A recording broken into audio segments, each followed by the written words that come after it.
사무엘하 23장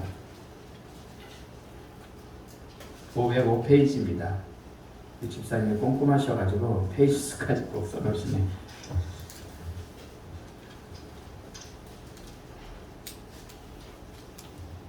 (23장) 13절에서 17절입니다.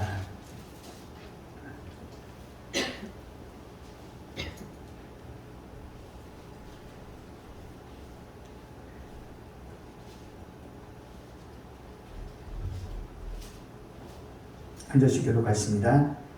또 32목 중 3사람이 곡식 될 때에 아둘람 굴에 내려가 다윗에게 나아갔는데 때에 블레셋 사람의 한 무리가 르바임 골짜기에 진쳤더라. 그때 다윗이 산성에 있고 그때 블레셋 사람의 요새는 베들레헴에 있는지라. 다윗이 소원하여 이르되 베들레헴 성문 곁 우물물을 누가 내게 마시게 할까 하매 그 용사가 블레셋 사람의 진영을 파하고 나아가서 베들레헴 성문 곁 우물들을 길어가지고 다윗에게로 왔으나 다윗이 마시기를 기뻐하지 아니하고 그 물을 여호와께 부어드리니라. 함께 있습니다. 시작. 이르되 여호와여 내가 나를 위하여 결탄코 이런 일을 하지 아니하리이다. 이는 목숨을 걸고 갔던 사람들의 피가 아니니까 하고 마시기를 즐겨하지 아니하니라. 새 용사가 이런 일을 행하였더라. 아멘. 한 번 더 기도합니다. 하나님 감사를 드립니다. 저희들을 사랑하시고 인도하여 주셔서 거룩한 성일 주회전에서 예배드리며 이 시간은 말씀을 나누게 하심에 감사를 드립니다. 하나님 생명의 말씀의 시간, 은혜의 시간 되도록 주께서 좌정하시어 다스려 주시옵소서. 하나님께서 함께 하시고 은혜 충만히 주시며 말씀 가운데 온전히 영광 받으시고 우리가 하나님 앞에 온전할 수 있도록 도와주시기를 원하며 예수 그리스도의 이름으로 기도드렸사옵나이다. 아멘. 할렐루야. 아멘. 주님의 은혜가 여러분들 가운데 넘치시기를 축원합니다. 이스라엘이라는 나라는 우리나라의 역사를 연구하고 공부하다 보면 어떻습니까? 우리는 아주 중국 때문에 진저리가 납니다. 예? 당, 청, 뭐 이런 나라들이 그냥 역사적으로 계속 워낙 거대한 나라들이니까 우리나라를 계속 침입을 해서 너무나 많이 괴롭혔죠. 근데 이스라엘에도 비슷하게 그런 나라가 있었어요. 바로 뭐냐? 블레셋이라는 나라죠. 얘네들은 수시로 아무 때나 쳐들어와가지고 그렇게 못살게 굴던 사람들이 바로 이 블레셋이라는 나라였어요. 오늘 본문에도 어떻습니까?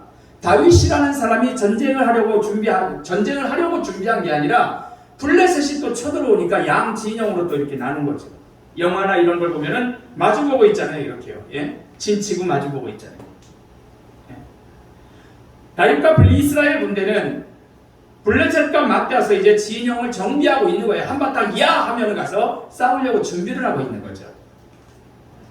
근데 그 블레셋이 진치고 있는 곳에는 뭐가 있었냐면 다윗이 좋아하는 물이 나는 샘물이 거기에 있었단 말이에요. 예? 적진에. 그래서 다윗이 얘기합니다. 야, 나 거기에 있는 물 한 모금만 좀 마셔봤으면 좋겠다라고 그냥 하니까 놀라운 사실은 뭐예요? 이 3명의 용사가 부하가 어떡합니까? 죽으려고 작정을 한 건지 몰라도 그 적진으로 가서 우문물을 떠왔습니다. 할렐루야. 근데 다윗은 어때요? 그걸 마시지 않고 생명 같은 거니까 하나님 앞에 부어버리잖아요. 이들이야말로 정말 죽도록 목숨을 걸고 충성한 귀한 이들이라는 것을 여러분들이 기억하실 거예요. 자기의 오야인 왕을 위해서 그렇게 목숨을 걸고 가서 적진에 가서 물을 떠온 거잖아요. 이들의 이름조차 성경에 언급되어 있지는 않지만 하나님께서 귀한 상급을 아마 하늘나라에서 주셨을 거다라고 저는 확신하고 있습니다. 여러분 요한계시록 2장 10절에도 무슨 말씀이 있어요? 내가 죽도록 충성하라. 죽도록 충성하라 그랬어요. 그러면 어떻게 한다? 생명의 면류관을 내게 주리라. 할렐루야.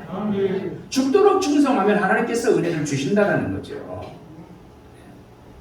우리가 말을 쉽게 합니다. 사실 주님을 위해서 나 죽을 수 있어라고 얘기는 하지요. 많은 사람들이 그래 왔으니까. 그래도 6.25 때도 그랬고 일제시대 때도 그랬고 우리나라에서만 보더라도요. 하지만 막상 죽음에 직면한다고 한다면은 과연 얼마나 이러한 말에 책임을 질 수 있을까라는 이런 생각을 가져봐요. 여러분, 우리나라의 3.1 만세운동 주동을 한 사람들이 33인인데 그 중에서도 막판에는 고문에 못 이겨가지고 일제로 돌아간 사람들도 있어요. 그러니 죽인다고 한다면 여러분 어떻겠습니까? 예? 우리 장담 못하는 거죠. 남이 했으니까 내가 할 수 있겠냐라는 거죠. 주님의 제자들도 죽음을 작정하고 예수를 전하다가 막판에는 다 순교를 하잖아요. 목숨이 아깝고 두렵지 않았던 그러한 모습들이죠. 우리나라에 와서 선교 활동을 하다가 많은 선교사들이 지금의 선교사 무덤에 묻힌 서울에 수많은 그러한 선교사들 역시 목숨을 내걸고 이 나라에 와서 선교 활동을 하다가 죽은 사람들이 대다수죠. 여러분, 제 친구 목사가 그 인천 기독병원의 그 원목입니다. 그 친구가 기독병원 참 대단해요. 기독병원, 그 다음에 고려대학교 병원, 이화여대 병원을 세운 사람이 누구냐면은 이 많은 이 외에도 병원을 세웠어요. 로제타 홀이라는 그러한 젊은 여자분이 미국에서 20대에 건너와가지고 24살인가 몇 살에 건너와서 이 사람이 의사 자격으로 와서 이런 병원들을 생긴 거예요. 세운 것입니다. 그러니까 물론 그 시대의 병원이라는 거는 이런 정도 수준도 어림도 없지만 아무튼 그게 전신이 돼서 지금의 뭐 고대, 이대 기독병원 같은 것들이 만들어졌거든요. 그래서 지금 제 친구가 뭐를 하려고 하냐면은 기념홀을, 그 로제타 홀이라는 여성 선교사의 기념홀을 만들려고 지금 인천에 세우려고 노력 중입니다. 수십억 들어간다 그래요. 이 사람이 한국에 있을 때인데, 로제타 홀이 있을 때인데 1880년대 때죠. 어느 날 조선 여자가 병원을 찾아왔어요. 수술을 하고 째야 되는 거잖아요, 대부분. 근데 얼굴에 문제가 심하게 생겨버려가지고 살을 떼서 이식을 해야 되는 거예요. 이식은 대부분 어딜 띄냐면 엉덩이 살을 띄거든요. 예? 근데 이거를 가지고 설명을 하는 거예요. 네 엉덩이 살을 떼어서 여기에다 붙여야 된다라고 설명을 하는데 세상에 그걸 상식적으로 믿을 사람이 어디 있습니까? 말도 안 되는 거죠. 그러니까 도저히 용납을 안 하고 이해를 못하니까 이 로제타홀은 어떻게 했냐면은 자기의 엉덩이 살을 떼어가지고 그 여인에게, 조선 여인에게 이식을 해주었다는 놀라운 그러한 일화도 있습니다. 이게 그리스도의 사랑 아니면 안 되죠. 네? 여러분, 사도 바울 같은 사람들도 먹고 살기 충분한 사람이었어요. 그러나 그럼에도 불구하고 레벨 또한 하이 레벨에 있는 그러한 사람들이었지만 예수를 위해서 모든 것을 다 버리고 주님을 위해서 충성하다가 결국은 목이 잘려 죽은 줄로 믿습니다. 숨을 거뒀죠. 여러분, 우리는 얼마나 주님을 위해서 충성하는지 여러분들 스스로가 한번 생각해 보시기를 바랍니다. 과연 목숨까지도 바치면서 우리가 충성할 수 있는지를 여러분들 스스로가 한번 생각하고 답을 내려보시라는 거예요. 여러분, 주님께서 말씀을 하시면 내가 나아가고 주님이 멈춰서라 하면 탁 설 수 있는 그러한 정도가 분명히 되는지 여러분들 스스로가 한번 생각해 보시기를 바라요. 어차피 예수 믿고 주님께 충성하도록 작정한 이상 주님을 위해서라면 우리는 목숨까지도 내걸고 주님을 위해서 헌신할 수 있는 주님의 신하가 되어야 할 줄로 믿습니다. 뭐라 그랬어요? 우리 주님이라고 제가 표현을 지금 계속 하잖아요. 기도하실 때도 뭐라 그래요? 주여 주여 하잖아요. 그분은 나의 주인이면 난 신하죠. 종이죠, 종. 네. 여러분, 분명한 충성을 우리는 해야 할 줄로 믿어요. 가만히 보면 우리 성도님들을 본다라면은 과거의 산돌교회는 산돌교회대로, 만남의 교회 성도들은 성도들대로 힘들고 어려웠어도 성전을 지키며 떠나지 않고 충성하며 목사님 사모님을 잘 섬기며 주의 종들을 섬기면서 헌신한 다윗과 같은 그런 다윗의 용사들과 같은 분들이라고 저는 확신합니다. 그러니까 지금까지 교회를 지키고 있죠. 그러기에 저는 우리 교회가, 이 만남의 교회가 충분한 소망이 있음을 분명히 확신합니다. 할렐루야. 맡은 바 본분을 우리는 다 해야 되는 거예요. 서로 위하고 사랑하는 귀한 모습 속에서 저는요 분명한 충성을 보고 있습니다. 때문에 우리 만남의 교회는 미래가 확실히 밝은 게 제 눈에 보여요. 할렐루야.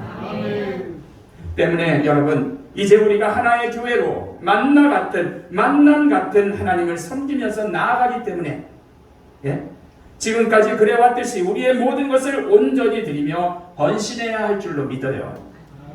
이런 때 하나님께서는 다윗이 그 물을 마시지 않고 하나님께 드렸을 때 큰 역사가 나타났듯이 우리 만남의 교회 역시 그러할 것이다라고 확신합니다. 자기의 자리에서 상대에게 힘을 주며 충성하는 모습이 있기 때문에 축복을 확신하는 거예요. 여러분 영국에 종탑을 치는 종탑지기가 있었습니다. 뭐를 하냐면 50년 동안 종을 쳐온 거예요.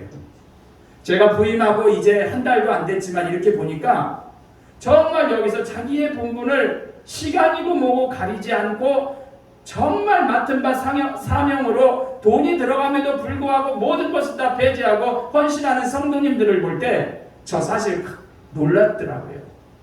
진짜로. 여러분 물론 제가 목회하던 우리 산돌교에서도 그런 성도님들이 있어서 놀랍기도 했지만 와보니까 또 마찬가지예요.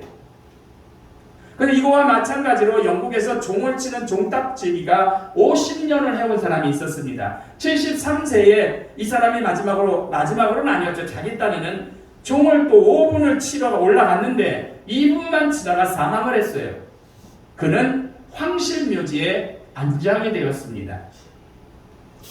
자기의 본분을 다하여 충성한 결실이기 때문에 그거를 인정한 거죠. 사랑하는 성도 여러분, 충성은 가진 자라고 배운 자라고 건강한 자라고 행하는 게 아님을 믿으시기를 바랍니다. 연세가 많으셔서 나는 청소 하나 못해, 나는 헌금도 드리지 못해. 저 목회 30년 하면서 그런 얘기 굉장히 많이 들었거든요. 뭐라면 목사님 나 같은 건 필요 없어요. 내가 헌금도 할 줄도 모르고 돈도 없으니까. 노인이니까. 그분이 할 게 왜 없어요? 그분은 기도하시면 되죠. 젊은 사람들 돈 많이 벌으라고 기도하고 교회 부흥하라고 기도하고 목사 건강을 위해서 기도한다면 왜 충성되게 할 일이 없냐라는 거죠. 할렐루야. 여러분 충성은 다시 말씀을 드리지만 가진 자나 배운 자나 똑똑한 자나 건강한 자만 하는 게 아니라는 사실이죠. 주님은 분명히 말씀하시기를 맡은 자의 본분은 뭐다? 충성. 할렐루야. 이것처럼 내게 주어진 것을 작을지라도 열심 내서 하나님 앞에 다하는 것이 바로 충성인 줄로 믿습니다. 달란트에 비유해서 만일 한 달란트 받았던 자가요 땅속에 묻어놓고 그거 다시 캐다가 주인에게 주지 않고 열심히 하다가 날렸더라면 주인은 그 사람을 내치지는 않았을 거예요. 최선을 다하다가 안 될 수도 있지. 어떻게 해요? 악하고 게으른 종아라는 말을 듣잖아요. 만일 그가 작지만 최선을 다하였다면 그 돈을 날려버렸다 할지라도 주님은 그를 퇴출시키진 않으셨죠. 여러분 로마의 실권자 줄리어스 시저라는 사람들을 여러분들이 그 장군이고 왕이었던 사람은 아실 거예요. 이 사람은 아주 충성을 다하는 부하들을 가지고 있는 장군으로 유명했습니다. 병사들은 시저가 명령을 한다면요 화살이 쏟아지는 그 적진의 절벽도 그냥 가는 거예요. 아무리 열세에 취해도 우리가 열악해 보여도 창과 칼을 들고 용맹하게 돌격을 했던 사람들이 그 부하들이라고 합니다. 나중에는 오랜 전쟁으로 고향에도 가지를 못하고 월급을 받지를 못해도 한 명도 탈출이라 해서 탈전, 전투장에서 도망가지 않고 끝까지 시저를 따랐다고 합니다. 시저 병사들의 놀라운 충성심은 온 유럽에 알려져 있었기 때문에 당시 박해를 당하던 그리스도인들은 다음과 같이 기도를 했대요. 시저에게 충성하는 저 병사들보다 주님께 더욱 충성하게 하소서. 할렐루야. 사람들이 이렇게 기도한 거예요. 저 시저에게 충성하는 병사들보다 우리는 하나님께 더 충성하게 해달라고. 초기 그 기독교인들의 그리스도인들의 충성은 말로만 끝나는 게 아니었어요. 사자에게 먹히면서도 찬양을 불렀습니다. 화형을 당하면서도 복음을 전했기 때문에 누구보다 황제를 따르던 로마의 병사들조차도 어떻게 했어요? 도대체 저 사람들은 뭐로 사는 사람들인가? 도대체 저들이 믿고 충성하는 분이 누구길래 저토록 충성할 수 있는가? 궁금해했다라는 사실이죠. 왜? 말씀을 드렸지만 불로 장작대게 놓고 화형을 시켜도 또 사자우리에 갖다 집어쳐넣어도 절대로 하나님 앞에 영광을 나타내며 숨을 거두며 갔기 때문입니다. 사랑하는 성도 여러분, 이건 기록에 남아있는 역사적인 사실들이에요. 주님께서 우리의 죄를 대신해 죽으신 은혜에 감사하면서 우리 역시 주님을 위해서 맡은 바 충성을 다하시기를 부탁을 드립니다. 결론적으로 말씀을 드리고 마쳐요. 우리는 주님의 자녀이기에 충성을 다해야 할 줄로 믿습니다. 그러한 때 그냥 우리의 손해로 끝나는 게 아니라 하나님은 생명의 면류관으로 채워주시는 줄로 믿습니다. 주님께서 우리에게 맡겨주신 특별한 달란트가 여러분들 각자에게 다 있으실 거예요. 비록 남에 비해서 작을지라도 최선을 다해서 사명 감당하시기를 바라요. 그리하여 훗날 잘했다고 칭찬받는 귀한 우리 만남의 교회 성도님들 되시기를 주의 이름으로 축원합니다. 기도하겠습니다. 하나님 감사와 영광을 돌립니다.